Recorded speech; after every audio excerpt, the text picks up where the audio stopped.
I know you are. So much that I put in here I wasn't gonna really deal with. And then I was like, but no, Lucy's gonna love this. So I already know what case you're doing. And this is one of my favorite episodes in history. It's wild. So to get into the mood for today's case, we need to go back to a stinkier, disease-riddled era, the 1800s.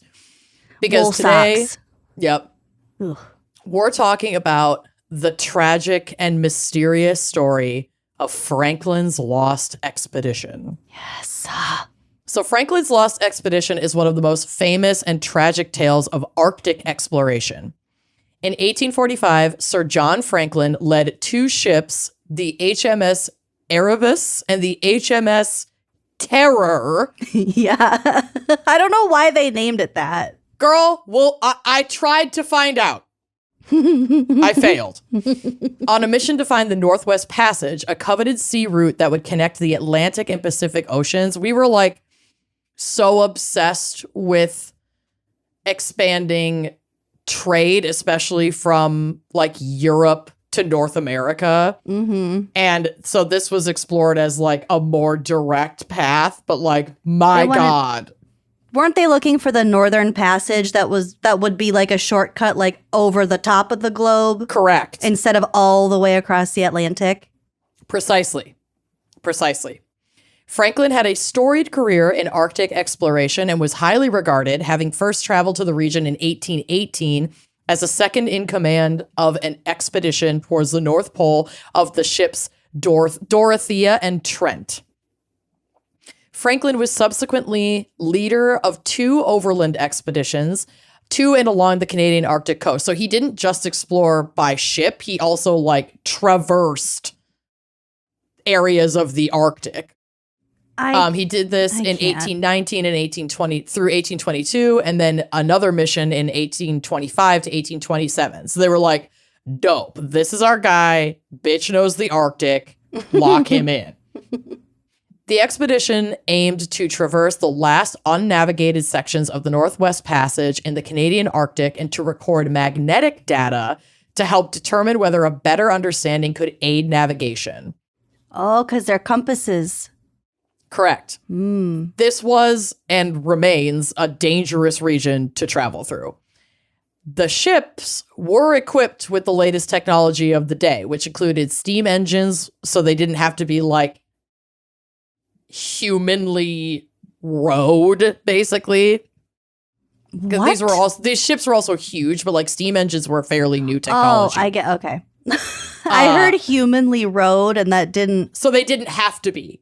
Yeah. Row. Yeah. Got it. Yeah. Okay. Reinforced bows constructed of heavy beams and iron plates. And they also had, which no ships had before, an internal steam heating system for the comfort of the crew in polar conditions. Ooh. Central air. Kinda. The ship was also outfitted with a system of iron wells that allowed the screw propellers and iron rudders to be withdrawn into the hull to protect them from damage, because they're going through ice fields. That's high tech. Yeah. So sometimes they would have to kind of pull in some of the equipment because the ice was so thick that any kind of collision. It's how we can do that with our fucking side mirrors now on new cars. Tuck those bad boys. Yeah. So the ships also carried libraries of more than 1,000 books and a 3-year supply of food, which included tinned soup and vegetables, salt-cured meat, pemmican, which was a mixture of tallow, dried meat, and sometimes dried berries. This is a calorie-rich food. It can be used as a key component in prepared meals or eaten raw. Historically, it was an important part of indigenous cuisine in certain parts of North America, and it is still prepared today. So thought that was cool. So it's just no attention is paid to how it looks or tastes. It's just energy. It kind of looks like I saw a picture of it. It kind of looks like a meatball. And I would compare it to, people will make power snacks out of oatmeal. Oh, yeah. It's like that, but it was those bird it was seed animal balls. animal fat, cured salted meat. And then they'd throw in some dried berries if they fucking had it. And I think it was held together in kind of a doughy okay base. They also had several live cattle on. So these ships were fucking huge. Like, this wasn't a little schooner. They were big boys, and they were originally built as warships designed to withstand literal explosions, so they were expected to survive the harsh conditions of the polar environment. Temperatures outside could drop as low as -48 Celsius overnight and -35 Celsius during the day, so fucking cold. What's that in Fahrenheit? That's a good question. I'll check. I didn't do that conversion when I wrote this. -35 Celsius is -31 Fahrenheit. Yeah, I feel like when it gets down that low, they start to become more similar. Mm-hmm. So -48 Celsius is probably about the same in Fahrenheit. Anyway. -48. Yeah, it's a -54. There you go. Yikes. Conditions on board the ship were not necessarily much warmer, but they did have that steam heating system. Previous expeditions reported that were not on these fancy high-tech ships, reported the officers sitting around in their greatcoats below decks in freezing temperatures. That's just like how they existed. But Franklin's ships were fitted with that heating system that may have made life a bit more pleasant inside. Their exploration of the area would have been brutal because they weren't just floating through. They were like gathering data. Mm-hmm. This is from Royal Museums Greenwich. Quote, making magnetic and meteorological observations would have been a key part of the expedition's scientific remit, but the men had to do so carefully. Placing cold metal instruments up to the eye would cause the skin to be damaged or even removed. It was so cold. Oh, yeah. That, like, they would have to hold their breath to stop condensation forming on glass or metal parts of the tools they were using, or they would stick to their skin and rip their fucking skin off. That would suck. Yeah. Pulling sledges would be difficult too if the men were exploring beyond the ship. Even when temperatures outside are -50 Celsius, you still sweat heavily, and when you stop, the sweat can turn to ice in your underwear. Ugh. So they would have to do these like short missions because if they start sweating, you're kind of fucked. Freeze their balls. Yeah, your clothes will freeze to your skin, and then you get really bad frostbite. Oh, man. The expedition, with 129 men, was the best equipped British Arctic venture of its time, but it mysteriously disappeared. Over the following years, search parties revealed only scattered clues pointing to starvation, cold, disease, and perhaps most crucially, lead poisoning as key factors contributing to the demise of the crew. The Erebus and Terror, which again, can we take a moment to honor how deeply horrifying the names of these fucking ships are? Like, who did this? We know the Brits built these bad boys, but I could not find a specific person to blame for these creepy fucking names. Do you know what Erebus means? No, I was just too scared Googled to it. look. Erebus in Greek religion is the god of a dark region of the underworld and the personification of darkness. Bitch, what? He is the son of chaos. Who would get on those boats? I don't know. I feel like the writing was on the wall. That is self-fulfilled prophecy. Wow, okay. That seems like really bad juju Bro. to name your two boats those The names. Brits are dark. Yeah. Anyway, the ships departed from Greenock, Kent on the morning of May 19th, 1845 with a crew of 24 officers and 110 men under Franklin's command. And you know what that means. I'm so glad. It's time for some geography. And I tried to focus on creepier names. Like Erebus? Yeah, like Erebus. So Greenock, a town on the River Thames, which makes sense. They would launch the ships into the river and then out into the ocean, is east of Goring, west of All Hallows. I like that, though. I like that one too. And then I had to just be cheeky with these other ones. South of Butterwick and north of Coxheath. Ick. Your delivery is the grossest part about it. It's so gross. The ships stopped briefly to load up on fresh water in Stromness, Orkney Islands in northern Scotland. From there, they sailed to Greenland, accompanied by a ship called the HMS Rattlerand, which was a transport ship. So it was like, we're going to get you to these spots to load up on supplies, and then bye, you're on your own. Mm-hmm. The passage to Greenland took 30 days. Both vessels were specifically modified for Arctic service, equipped with steam engines, reinforced hulls, and ample supplies. They carried provisions for 3 years, including canned food and which was a relatively new preservation method. The goal was to chart passage through the labyrinthine Arctic archipelago where no ship had ever completed a westward journey. God. They climbed into the hell and the terror to go where literally no man had ever fucking gone before. So I know you texted me earlier today saying, like, did you know that Netflix show The Terror is about this? Or it's I had AMC? no idea. Yeah, I watched that a few weeks ago. And it's not like a historical retelling, but it's like what might have gone down with. There's definitely a paranormal element in the show. It's like it's a thriller. But the details and the story about the men, the story about the canned food, about the ship, everything, like it paints such a vivid picture, and it's like you terrifying. You don't know where it's going. I loved it. It's really fucking good.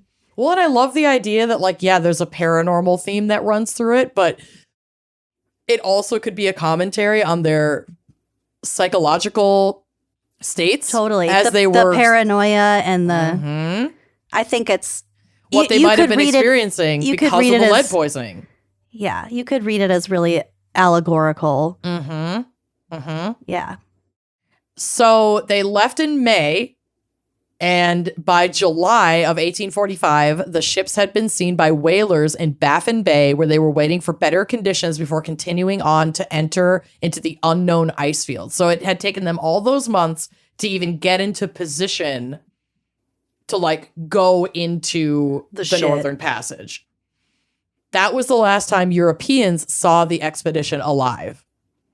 For 2 years, there was no word from the explorers, and concern grew in Britain. And now I have to say, concern grew more rapidly because Franklin's wife, who had obviously stayed behind in Europe, was like, what the fuck? You guys need to put some resources out toward finding my husband and all of these men that are on these ships. You can't, it's been 2 fucking years. What are you doing? Yeah. So in 1948, they left in May of 1848. They'd left in May of 1845. Search expeditions were finally sent to locate them, marking the beginning of an extensive search that would last for over a decade. 2 expeditions by sea were launched, one led by James Clark Ross, entering the Canadian Arctic archipelago through Lancaster Sound, and the other commanded by Henry Kellett, entering from the Pacific. In addition, the Admiralty offered a reward of £20,000 for basically information, which would be the equivalent to over £2,500,000 as of 2023.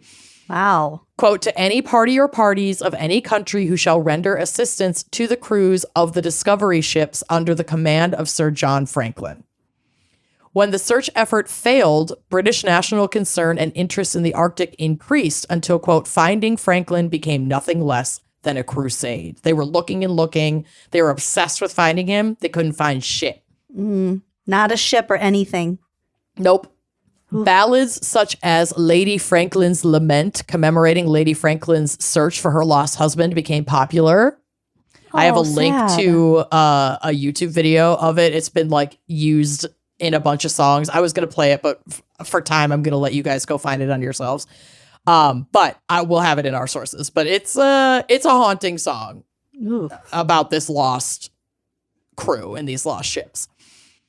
Only limited information is available about subsequent events from, like, the last time they were seen.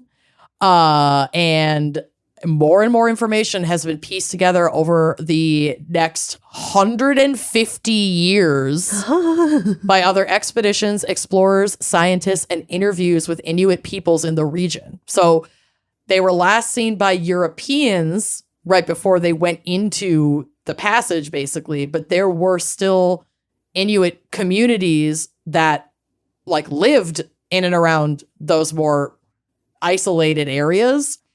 And they were probably really aware of them if they were anywhere near. Yes, and there is ample evidence to suggest that they had interaction with each other, at least possibly while they were stranded, but at least before that. Search expeditions found scattered relics and clues in the 1850s. In 1850, the graves of 3 crewmen from these ships were discovered on Beechey Island, where the ships had wintered from 1845 to 1846. The gravestones suggested that the 3 men had died early in the journey. In 1854, John Ray, an explorer, spoke with Inuit peoples who told him about starving white men who had resorted to cannibalism. Uh-oh. Ray found physical evidence supporting these claims, recovered artifacts from the expedition, including tools and clothing. However, the fate of the majority of the crew remained unclear. So they're just getting these little stories and like little bits of evidence, but like where the fuck are these ships? Yeah. Looking for them was highly dangerous. One ship, the HMS Investigator, had gone searching for the Franklin expedition in 1850 and had been abandoned in 1853 after getting stuck in the ice. The rescue crew did survive, but never even made it close to where the ships were expected to have been trapped. There's also, if you look on the drive, there was like a traveling expedition about this that includes photographs of the 3 exhumed graves that were found. And what? how Whoa. We'll talk about the preservation of these bodies, but this is like, I love this. isn't it nuts? Wow. Yeah. I knew you'd they go are not decomposed at all. No, they just look frostbitten. Oh, it's my. wild. They look like they're carved out of wood. Yeah. They're so well preserved. Oh my God, I'm obsessed with this. In 1859, a search party led by Captain Francis Leopold McClintock made a major breakthrough when they found a note on King William Island.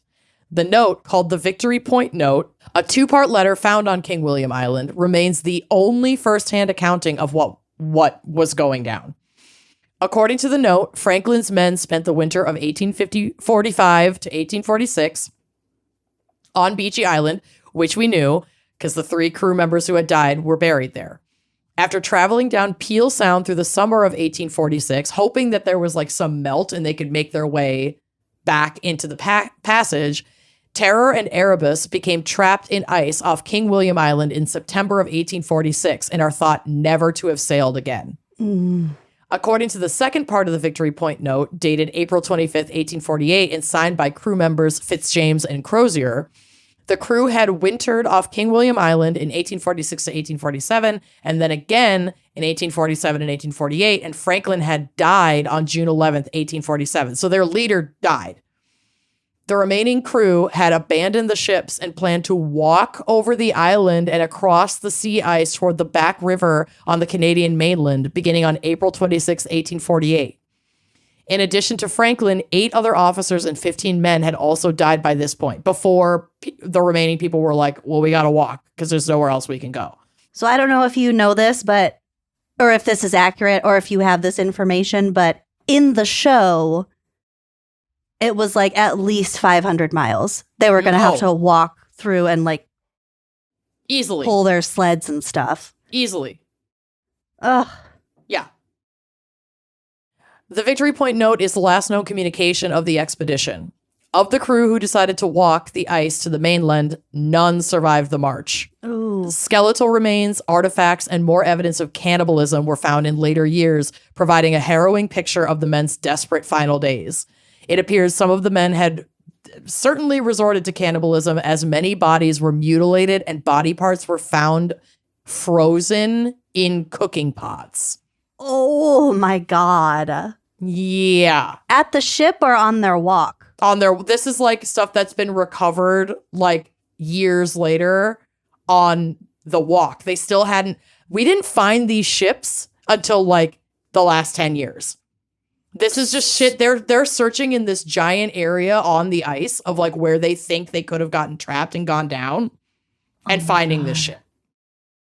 So when they decided to walk, did all of them walk or did some of them stay behind? I'm not sure the answer to that, but a lot of people decided to walk. But a lot of people had also died before they even got to this point. Yeah. So, I mean, certainly not all like 124 were walking, but there were groups of probably like 30 to 50 people that did try to walk to safety. The role of lead poisoning in Franklin's expedition first came to light in the late 20th century when scientists began re-examining the remains of the crew that had been found on Beechey Island. So they exhumed the guys that we had the pictures of. Those three, yeah. And did a bunch of tests. Autopsies of the well-preserved bodies, especially that of John Torrington, showed high concentrations of lead in their bones and soft tissues. Further analysis confirmed that the sailors had suffered from severe lead poisoning, likely originating from the tinned food or the ship's water system / both. Oh, God. Which used lead piping and solder. Solder. So here's an excerpt from an academic journal written by Dr. Richard Bayliss detailing the discovery of the remains of the crew. And Yes. Lucy, I pulled this case, this specifically because you're going to fucking love it. Yes, I love Quote, you. I know, I got you back. Expeditions in 1981 through 1986, so like a long fucking time after, they still hadn't found these ships yet, but it's still being studied and they're still sending crews with updated technology to try and find all of this shit. That's insane. By Dr. Owen Beatty, an anthropologist at Alberta University, have helped explain what may have happened. In 1981, the investigators found many skeletal remains, some of Inuit peoples and others from the crew of the British ships. Macroscopic examination of the bones of expedition members showed evidence of scurvy, and their lead content was 228 parts per million, compared with what would be considered more normal of the time, which was about 22 to 36 parts per million. And that was determined by bones of indigenous Inuit remains that were also found in that area. So it had nothing to do with like the environment. The environment or like, oh, we have a lot of fish. Nope. The indigenous population was not drinking water out of lead pipes or eating canned food that was soldered with lead. Oh, man. In 1984, Beatty and his team returned with the express purpose of exhuming the graves of the 3 members of the crew buried early in 1846. The first to be exhumed was a stoker on HMS Terror, John Torrington, aged 20, who had died on January 1st, 1846. The ground on top of the grave was cement-hard permafrost that had to be pickaxed to remove it. Ooh. A meter down, they found the coffin. Removal of the lid was difficult because it was held down with square nails and stuck to the coffin by ice.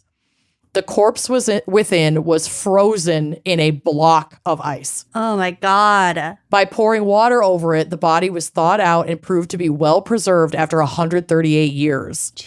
It was emaciated and weighed less than 40 kilograms, which is about 88 pounds, with a body mass index of 15, where a normal body mass index for that time and that age was about 20 to 25. So they were like half their BMI of a normal, healthy person of that time. Ooh, yeah, he doesn't look great. No. I mean, I know he's dead and mummified, but like, he's real wasted thin. away, yeah. He's wasted away. The preservation is astounding. It's wild. Yeah. Showing that Torrington must have lost a lot of weight since leaving England, since going on this expedition. His hands showed no evidence that he had been a stoker, even though we know that that was his position there. And this suggested that he had been too ill to work long before he died. Ooh. The lungs showed pleural adhesions, anthracosis, emphysema, and evidence of tuberculosis. Death was attributed to pneumonia. Analysis of his bones showed lead levels of 110 to 151 parts per million. The lead level in the terminal part of his scalp hair was more than 600 parts per million. Oh my God. But was slightly less in hair nearer to the scalp, suggesting that his lead intake diminished during the last weeks of his life when he was too sick to eat or drink anything. Well, I sure hope you liked that clip. If you did like that clip, make sure you are subscribing to our YouTube channel, leaving us a nice review, and joining us on Patreon for even more video content, audio content, salacious content all around. Come join us. Treat yourself.